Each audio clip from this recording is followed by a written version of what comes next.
श्री स्वामी समर्थ. श्रावण महिन्यात भरपूर सेवा करतो आपण. त्यातली एक सेवा म्हणजे व्यंकटेश स्तोत्र. व्यंकटेश स्तोत्राची सेवा आपण रात्री 12 वाजता करतो.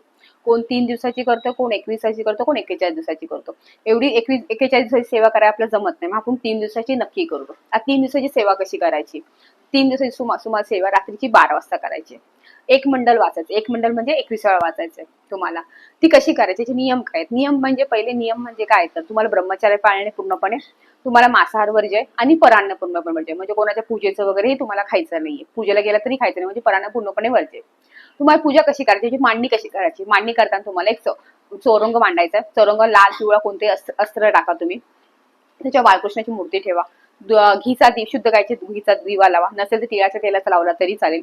अगरबत्ती किंवा धूप लावा. ती थोडंसं पाणी ठेवा. नैवेद्य म्हणून तुम्ही बेसनाचे लाडू ठेवले तरी चालेल, कारण त्यांना ते प्रिय. नाही तर तुम्ही खडी साखर जरी ठेवली, गुळ जरी ठेवला तरी चालेल.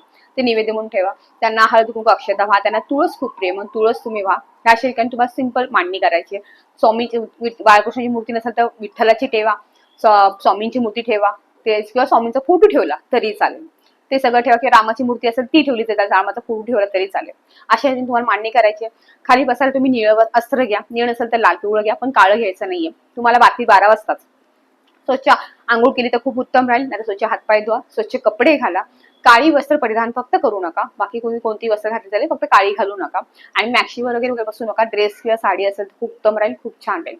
तुम्हाला मांडणी करायची. ते बसून तुम्हाला रात्री बरोबर 12 वाजता तुम्हाला वाचायला सुरुवात करायची. पहिल्यांदा स्वामी स्तवन किंवा एक माळसी स्वामी समर्थ म्हटला तरी चालेल. नंतर तुम्हाला 1 ते 20 तुम्हाला 1 ते 8 वयापर्यंत व्यंकटेश स्तोत्र हे प्राकृत मधले जे आहे, म्हणजे ते संस्कृत मध्ये ते खूप सोपं आहे. ते उलट वाचायला छोटंच आहे आणि खूप सोपं आहे.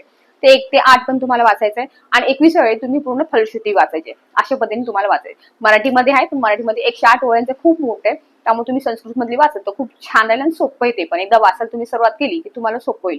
ते 21 वेळा वाचून झालं की एकदा श्री सुक्तम वाचायचं तुम्हाला. असं तुम्ही 3 दिवस रोज करायचे.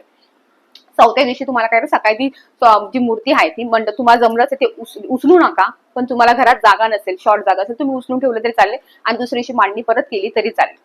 त्याचं किंवा तसं 3 दिवस ठेवलं ती मांडणी तरी चालेल, काय प्रॉब्लेम नाहीये. म्हणजे तुम्हाला 4थ्या दिवशी काय करायचंय, सगळं बाळकृष्णाची मूर्तीला अभिषेक करायचा आहे तुम्हाला पंचामृतांनी वगैरे, किंवा पाण्याने अभिषेक करा. अभिषेक करताना ओम नमो भगवते वासुदेवाय नमः हा मंत्र जप करा. आणि ती तिच्या जागेवर ठेवा तिला. त्यांना नैवेद्य म्हणून खडीसाखर किंवा लाडू वगैरे ठेवले तरी चालेल. ह्या सिंपल पद्धतीने तुम्हाला करायचे. ह्याचे फायदे खूप मोठे आहेत. अष्टलक्ष्मी प्राप्त होते तुम्हाला. आणि विष्णू भगवानची सेवा केली त्याला खरंच लक्ष्मी प्राप्त होते. तुम्हाला रात्रीची जमत नसेल तर तुम्ही 3 दिवस संकल्पित सकाळची जरी केली तर तुम्हाला याची नक्की 100% जर भेटतील. करून बघा, चांगली फळ भेटतात. श्री स्वामी समर्थ.